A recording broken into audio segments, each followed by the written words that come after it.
September 1943. German U-boats have a new weapon, the T-5 acoustic torpedo.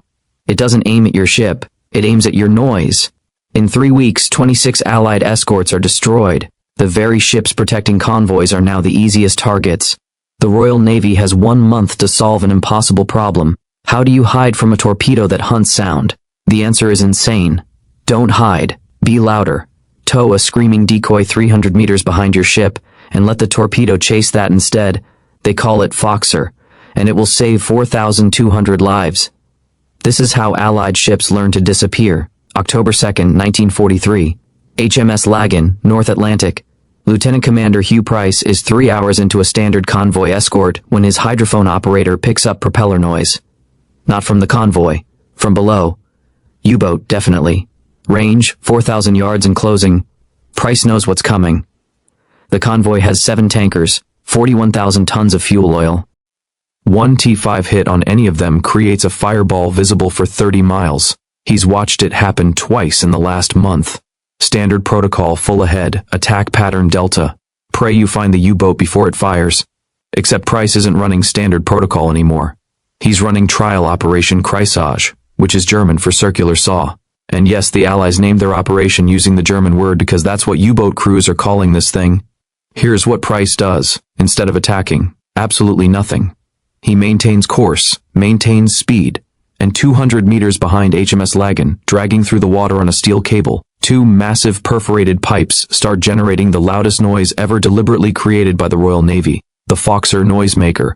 Let me explain what this thing actually is, because it sounds insane. Take 2 hollow metal pipes, each 9 feet long and 6 inches in diameter, perforate them with hundreds of holes, weld them perpendicular to each other in a cross formation. Attach the whole assembly to 200 meters of steel cable. Throw it off your stern. That's it. That's the entire device.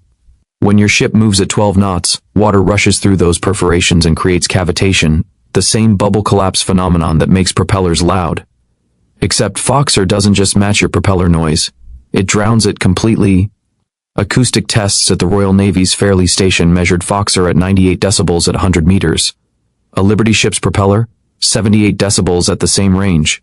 Foxer is 20 decibels louder than the thing it's protecting. That's not just noticeable, that's overwhelming. To an acoustic torpedo, it's the difference between a flashlight and a searchlight.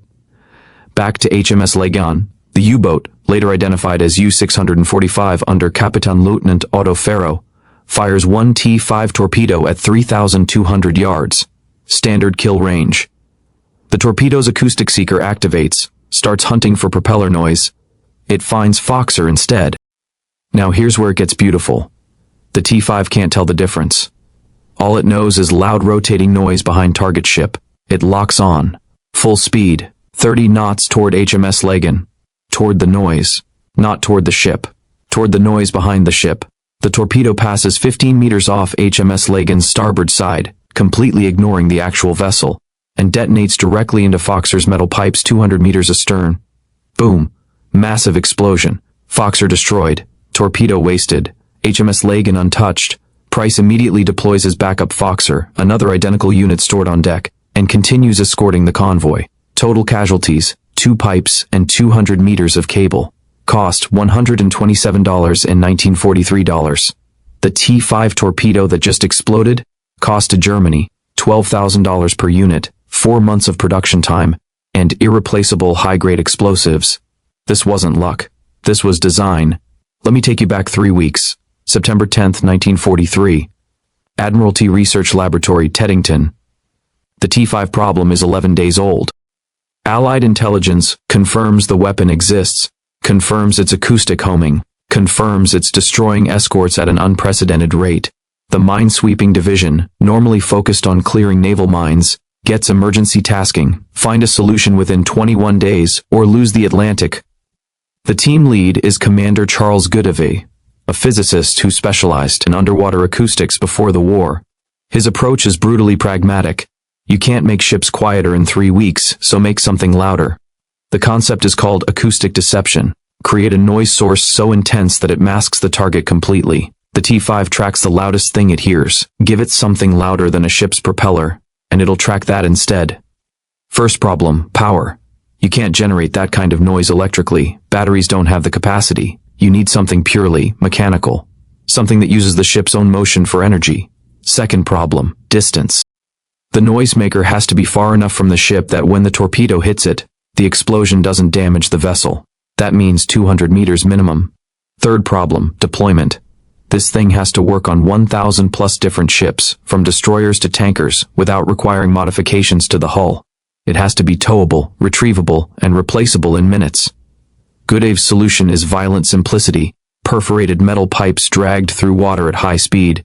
No moving parts, no electronics, no maintenance, just cavitation physics turned into a weapon.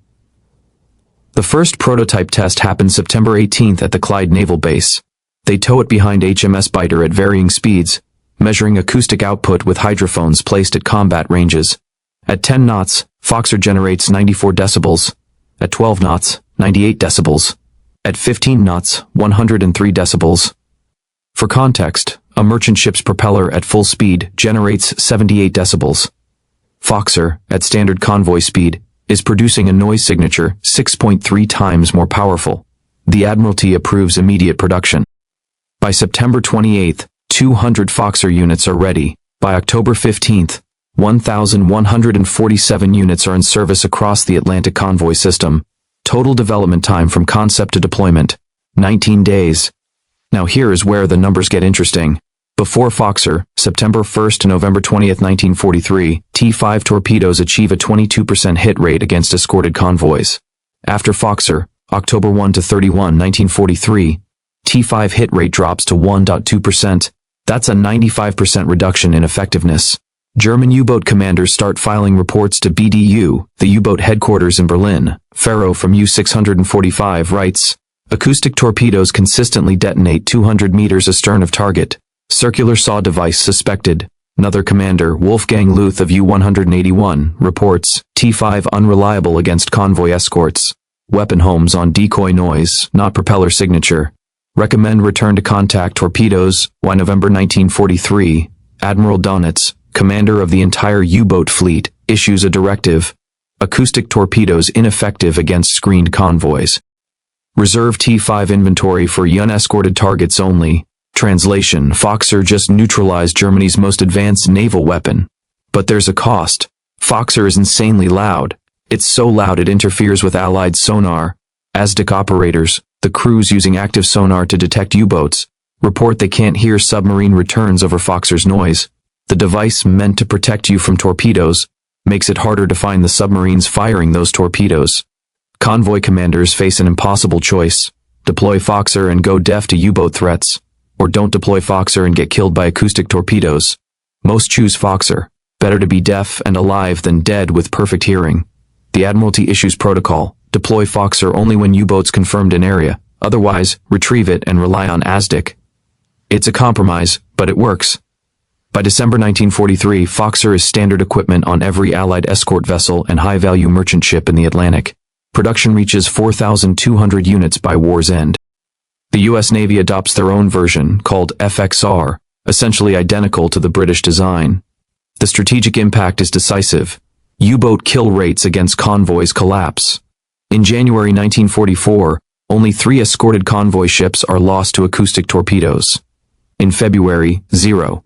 The T-5, once the most feared weapon in the Atlantic, becomes a footnote. And here's the final number, 4,200. That's not the number of Foxer units produced. That's the number of Allied sailors who survived the war specifically because Foxer existed. The calculation comes from the Admiralty's post-war analysis, cross-referencing T-5 deployment rates, convoy loss projections, and actual casualties. Without Foxer, those 4,200 men die in torpedo explosions between September 1943 and May 1945. Foxer didn't just save ships, it saved an entire generation of merchant sailors. The next time someone tells you a problem is too complex for a simple solution, remember 2 metal pipes on a rope just beat the most advanced torpedo system of World War II. If this story hooked you, hit that like button and subscribe for more deep dives into the insane tech that changed history. Drop a comment. What modern problem do you think needs a Foxer solution? Something absurdly simple that everyone's overthinking. Thanks for watching. See you in the next one.